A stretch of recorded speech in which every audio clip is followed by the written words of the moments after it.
মধ্যপ্রাচ্যের চলমান যুদ্ধ পরিস্থিতির কারণে কুয়েতের আকাশপথ বন্ধ থাকায় বিপাকে পড়েছেন হাজার হাজার প্রবাসী বাংলাদেশি। এই সংকট নিরসনে কুয়েত প্রবাসী বাংলাদেশিদের জন্য সৌদি আরবের বিমানবন্দর ব্যবহার করে বিকল্প রুটে যাতায়াতের উদ্যোগ নিয়েছে বাংলাদেশ দূতাবাস।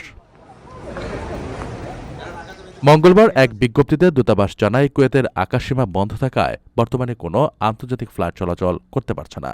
এই বিশেষ পরিস্থিতিতে জরুরি প্রয়োজনে দেশে ফিরতে ইচ্ছুক প্রবাসীদের জন্য সৌদি আরবের দাম্মাম ও কায়সুমা বিমানবন্দর ব্যবহার করে বিকল্প রুট চালুর কাজ চলছে।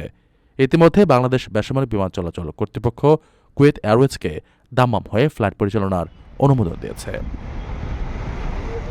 তবে এই রুট ব্যবহারের জন্য সৌদি আরবে প্রবেশের ট্রানজিট ভিসা বা বিশেষ অনুমতি প্রয়োজন হবে। সেই প্রক্রিয়া সহজ করতে দূতাবাস কুয়েত এয়ারওয়েজ, জাজিরা এয়ারওয়েজ ও বিমান বাংলাদেশ এয়ারলাইন্সের সঙ্গে নিবিড় আলোচনা চালিয়ে যাচ্ছে। জাজিরা এয়ারওয়েজ ইতিমধ্যে তাদের নিজস্ব ব্যবস্থাপনায় যাত্রীদের বাসে করে কুয়েত সৌদি সীমান্ত পার করে কায়সুমা বিমানবন্দর থেকে গন্তব্যে পৌঁছে দিচ্ছে।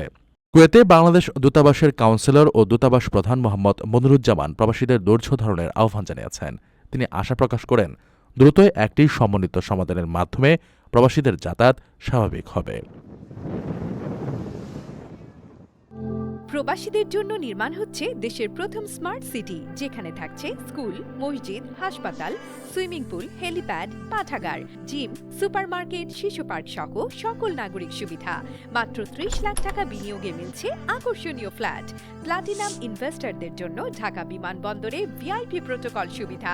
বিস্তারিত জানতে যোগাযোগ করুন স্ক্রিনে দেয়া হোয়াটসঅ্যাপ অথবা ইমো নাম্বারে।